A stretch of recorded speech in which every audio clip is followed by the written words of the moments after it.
క్రమశిక్షణ కలిగిన ముఖ్యమంత్రిగా ఈ రోజు బాధ్యత తీసుకున్నా.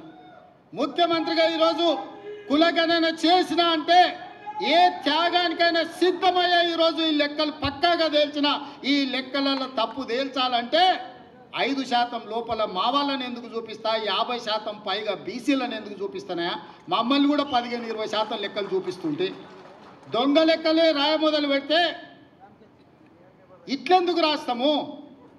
ప్రతి మనిషికి పక్కా సమాచారాన్ని సేకరించినము. నాయకుడు ఇచ్చిన మాటని నిలబెట్టడమే మా ధర్మం అనుకున్నాము. అందుకే పార్టీ విధానాలను సిద్ధాంతాలను నాయకుడి ఆదేశాలను పాటించిన కాబట్టే ఈరోజు ఇక్కడికి రాగలిగిన. ఇక్కడున్న మిత్రులకు నేను ఒకటే మాట చెప్తున్నా. మంత్రివర్గ ఉపసంఘానికి అధ్యక్షుడిగా ఉన్నది ఉత్తమ్ కుమార్ రెడ్డి గారు. వాళ్ళు దేశ్ముఖ్ల కుటుంబం, 1000 ఎకరాల భూములు ఉన్నోళ్ళు. ఈరోజు ఇందులో ఉన్న దామన్న 2వ తరం నాయకుడు. మేమందరం కూడా నాయకుడిచ్చిన మాటకు కట్టుబడి మొదటి సంవత్సరంలోనే ఇది చేసినాం. ఏ రాష్ట్రంలో అయినా ఎవరైనా చేసిందా మీరు ఆలోచన చేయండి సోదరులారా. ఇవాళ మా చిత్తశుద్ధిని కాంగ్రెస్ పార్టీ నిర్ణయాన్ని తప్పుదోవ పట్టించి బలహీన వర్గాలకు శాశ్వతంగా అన్యాయం చేయాలని ఆలోచన చేస్తున్నారు.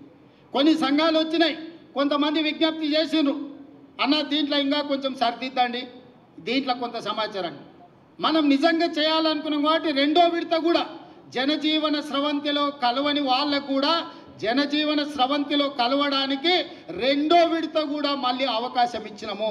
ఇది మా ప్రభుత్వం యొక్క చిత్తశుద్ధి.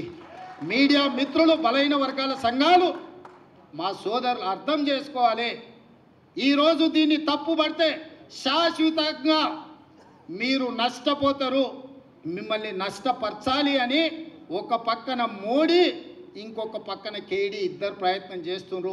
ఈ లెక్క పక్కాగా తేలితే రేపు ఢిల్లీలో రాహుల్ గాంధీ గారు ఈ లెక్క మొన్ననే పార్లమెంట్లో బడ్జెట్ సమావేశాల సందర్భంగా నరేంద్ర మోడీని రాహుల్ గాంధీ గారు నిలదీశాడు. మా ప్రభుత్వం తెలంగాణ రాష్ట్రంలో బీసీ కులగణన చేసింది, దేశ జనాభా మొత్తాన్ని అన్ని జాతుల లెక్క తేల్చింది మోడీ, దేశం మొత్తం నువ్వెందుకు చేయమని మోడీని నిలదీసిండు. కాబట్టి బీజేపీలు భయపడి ఈరోజు కుట్ర చేసి మోడీ మెడలు వంచుతాడు రాహుల్ గాంధీ అనే భయానికి ఈ లెక్కను తప్పుల తడకగా చూపించి కోల్డ్ స్టోరేజ్లో పెట్టాలని వాళ్ళు ప్రయత్నం చేస్తారు.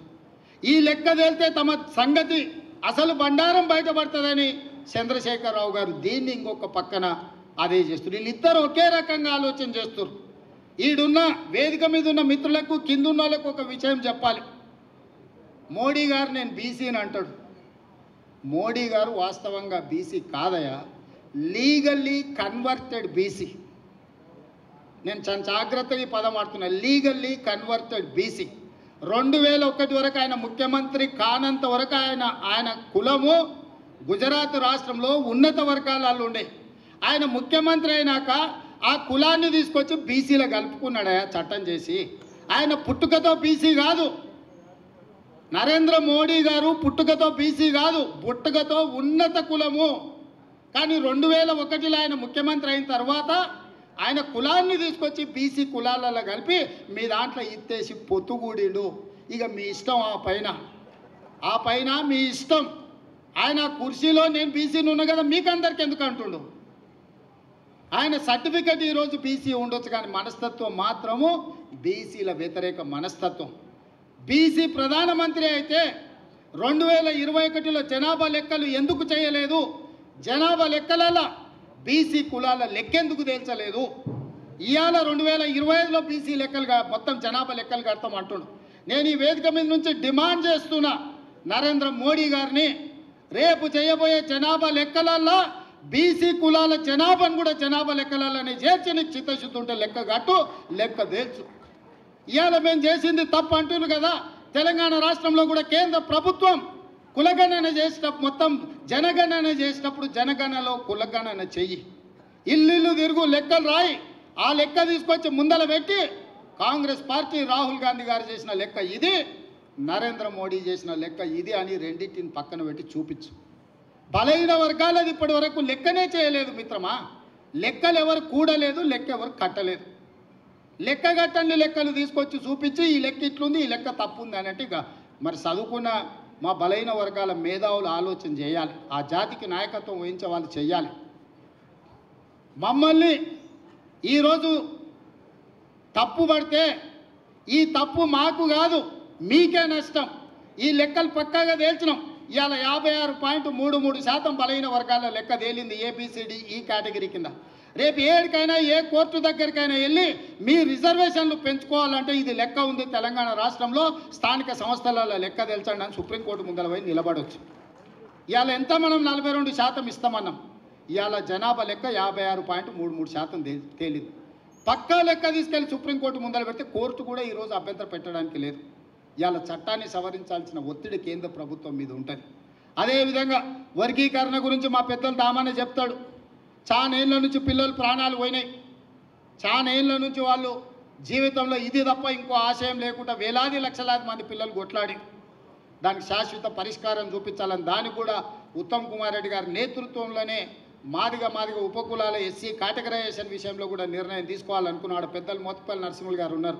నాకు తెలిసి పెళ్లి కాకముందే ఆయన యూనివర్సిటీ నుంచి ఎమ్మెల్యే అయ్యాడు. నాకు తెలిసి ఆ రోజు నుంచి ఈ రోజు వరకు ఈ సమస్యను ఏదో పరిష్కారం చూపించాలని చాలా ఏళ్ళ నుంచి చేస్తుంది. ఇవాళ శాశ్వతంగా పరిష్కారం చూపించినాం. మొత్తం 15% ఎస్సీ రిజర్వేషన్లో 9.75% మాదిగ ఉపకులాలకు వస్తే 5.25% మాల ఉపకులాలకు వచ్చింది. ఇక దీన్ని కూడా ఎవరో ఒకరు తప్పు పట్టాలి, దీన్ని ఏదో ఒక రకంగా తప్పుదో పట్టించాలని కొంతమంది మిత్రులు చేస్తున్నారు. ఇట్లాంటి దీంట్లల్లా పడకండి. ఎందుకంటే ఏ రాష్ట్రం, ఏ ముఖ్యమంత్రి, ఏ పార్టీ చేయని సాహసోపేతమైన కార్యక్రమాన్ని మన ప్రభుత్వం చేసింది. నా మంత్రివర్గ సహచరులు, నా శాసనసభ్యులు అండగా నిలబడి మంత్రివర్గంలో ఆమోదించి శాసనసభలో దాన్ని తీర్మానం చేసి రేపు చట్టాన్ని చేయబోతున్నాము. ఇంత గొప్ప లక్ష్యం ముందు చిన్న ఆరోపణలు చేస్తే వాటి వైపు చూడకండి. ఇంత గొప్ప నిర్ణయం ఈ దేశంలోనే జరగలేదు. తెలంగాణ రాష్ట్రం ఎంత ముఖ్యమో ఇవాళ ఈ దేశంలో ఈ రెండు సమస్యల పరిష్కారం కూడా అంతే ముఖ్యం. అంత శాశ్వతమైన సమస్యను, శాశ్వతమైన పరిష్కారాన్ని ఈరోజు మనం చూసుకున్నాం. అందుకే మిత్రులారా, ఎవరు మాట్లాడినా ఛాలెంజ్ చేయండి. ఏ లెక్క తప్పుందో, ఏ వార్డులో తప్పుందో, ఏ ఇంట్లో తప్పుందో లెక్క చెప్పమని చెప్పుండ్రు. ఇవాళ రానోళ్ళు బయట ఉన్నారు. వాళ్ళు ఇందులోకి వస్తే వాళ్ళు బీసీలు కావచ్చు, వాళ్ళు ఎస్సీలు కావచ్చు, మైనారిటీలు కావచ్చు, ఎవరైనా లెక్క ఆటోమేటిక్గా పెరుగుతుంది. లెక్క కట్టిన వాళ్ళు 3.1% బయట ఉన్నారు. లెక్క కట్టిన వాళ్ళు 96.9% లెక్కలలో. లెక్కలకు వచ్చిన వాళ్ళ దాంట్లోనే శాతం ఇచ్చినాం. లెక్కకు రానోళ్ళు ఇందులోకి వస్తే ఆటోమేటిక్గా బీసీలు పెరగడానికి అవకాశం ఉంటుంది, ఎస్సీలు పెరగడానికి అవకాశం ఉంటుంది, మైనారిటీలు పెరగడానికి అవకాశం ఉంటుంది. దీన్ని మళ్ళీ రెండో విడత ఏదైతే అవకాశం ఇచ్చినామో ఈ అవకాశాన్ని సద్వినియోగం చేసుకోండి. జనజీవన స్రవంతిలో కలవండి అని చెప్పండి. మా బలహీన వర్గాల సోదరులకు, సంఘాలకు నేను విజ్ఞప్తి చేస్తున్నా. చంద్రశేఖరరావు ఇంటి ముందల, హరీష్ రావు ఇంటి ముందల, తారక రామారావు ఇంటి ముందల మేలుకొలుపు డప్పు కొట్టండి. మేలుకొలుపు డప్పు కొట్టండి. వాళ్ళు లెక్కలకు రాకుంటున్నంత కాలం ఈ లెక్క తప్పని చెప్తారు. వాళ్ళని లైన్లో నించోబెట్టి లెక్కలకు తీసుకురండి, లెక్క కట్టండి. అప్పుడు లెక్క పూర్తిగా తేలుతుంది. లేకపోతే సామాజిక బహిష్కరణ అనే శిక్ష విధించండి వాళ్ళకు. ఇవాళ ఈ బలహీన వర్గాల ఈ జనాభా లెక్కలల్లో కేసీఆర్ కుటుంబం నమోదు చేయించుకోకపోతే సామాజిక బహిష్కరణనే వాళ్ళకు శిక్ష. ఆ సామాజిక బహిష్కరణ చేయడానికి మీరు అందరు సిద్ధమా అన్న వాళ్ళు గట్టిగా చెప్పండి, సప్పట్లు కొట్టి చెప్పండి. ఈ కులగణన సర్వేలో పాల్గొనకపోతే, వివరాలు అందించకపోతే తెలంగాణ సమాజం నుంచి చంద్రశేఖరరావును, తారక రామారావును, హరీష్ రావును సామాజిక బహిష్కరణ చేయాలని ఈ సమావేశంలో నేను తీర్మానం ప్రవేశపెడుతున్నా. మీరు పెద్ద ఎత్తున సప్పట్లు కొట్టి ఆమోదించండి. మీడియా మిత్రులకు, ముఖ్యంగా టీ న్యూస్ వాళ్ళకు, గుమస్తా తెలంగాణకి ఇదంతా రికార్డ్ చేసుకొని పోయి చంద్రశేఖరరావుకు చూపించాల్సిందిగా కోరుకుంటూ సెలవు తీసుకుంటున్నా. ధన్యవాదాలు మిత్రులారా.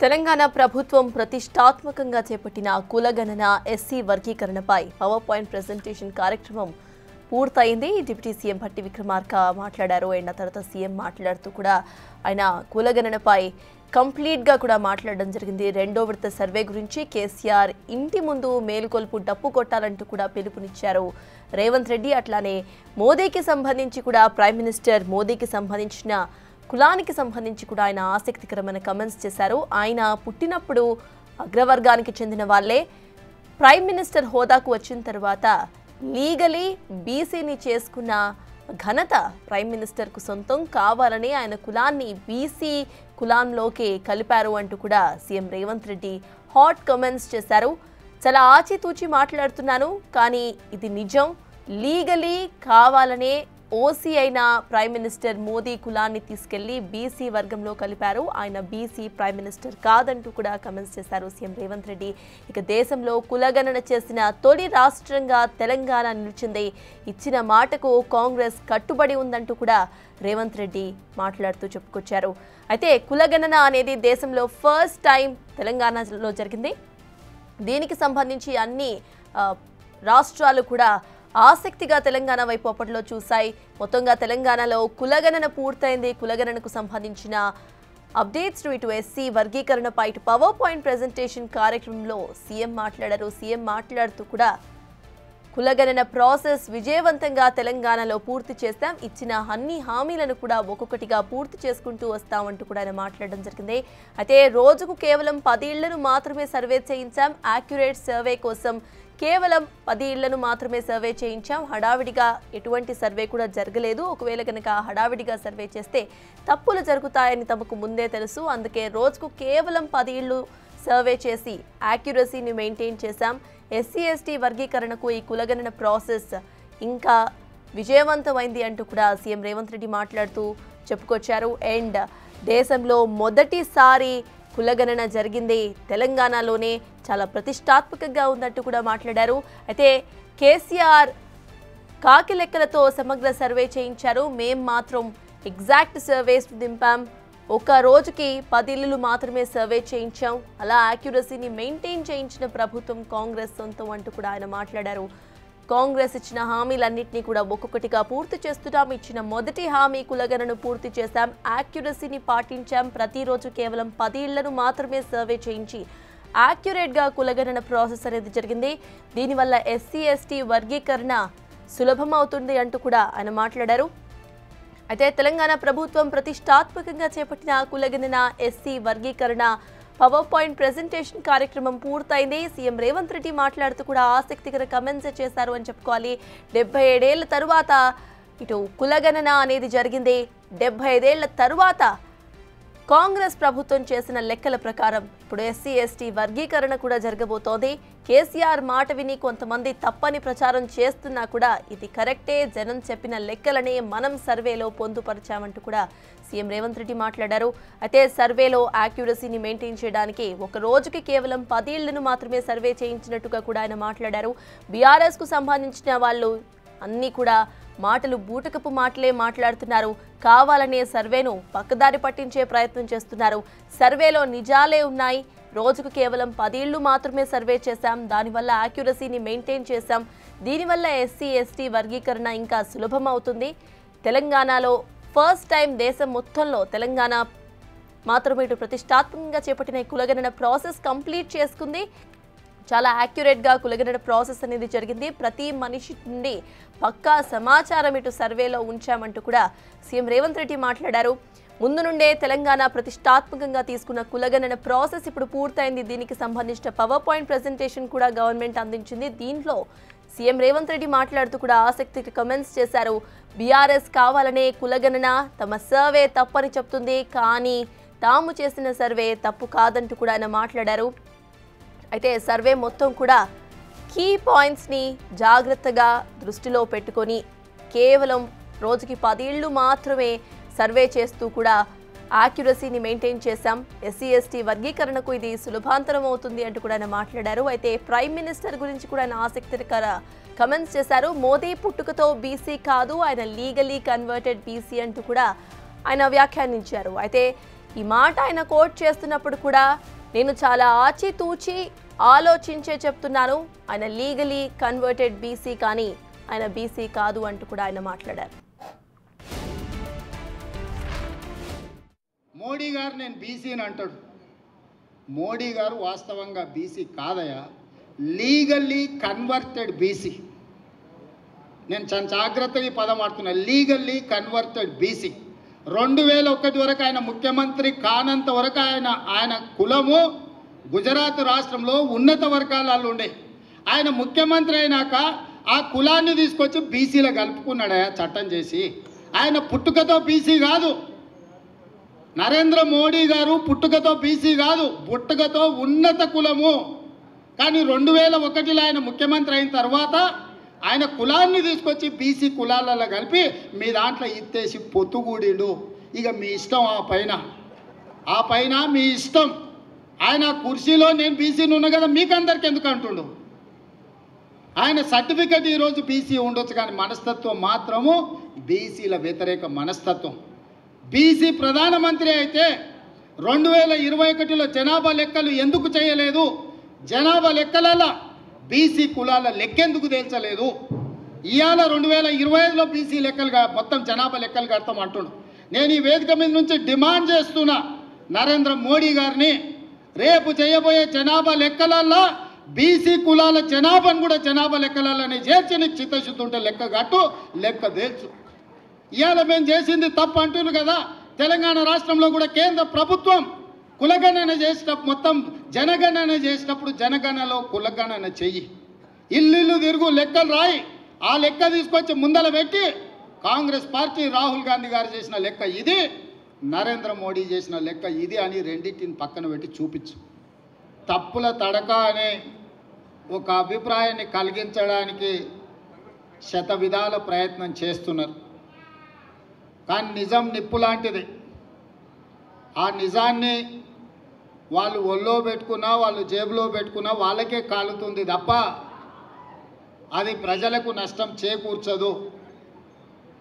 అందుకే ఈరోజు భారత్ జోడో యాత్ర సందర్భంగా మన నాయకుడు కన్యాకుమారి నుంచి కశ్మీర్ వరకు మండు టెండల్లో మంచు కొండల్లో 150 రోజులు 4000 కిలోమీటర్లు పాదయాత్ర చేస్తూ కర్ణాటక రాష్ట్రం నుంచి తెలంగాణకు తెల్లవారుతుండగా కృష్ణానది మీద నుంచి రాహుల్ గాంధీ గారు తెలంగాణకు మహబూబ్ నగర్ జిల్లాలో మొదటి అడుగు పెట్టింది. ఆ రోజు వారు స్పష్టంగా ఈ జాతులకు, ఈ సమాజానికి ఒక స్పష్టమైన మాట ఇచ్చాడు. మీరు కాంగ్రెస్ పార్టీకి అండగా నిలబడి కాంగ్రెస్ ప్రభుత్వాన్ని ఏర్పాటు చేయండి.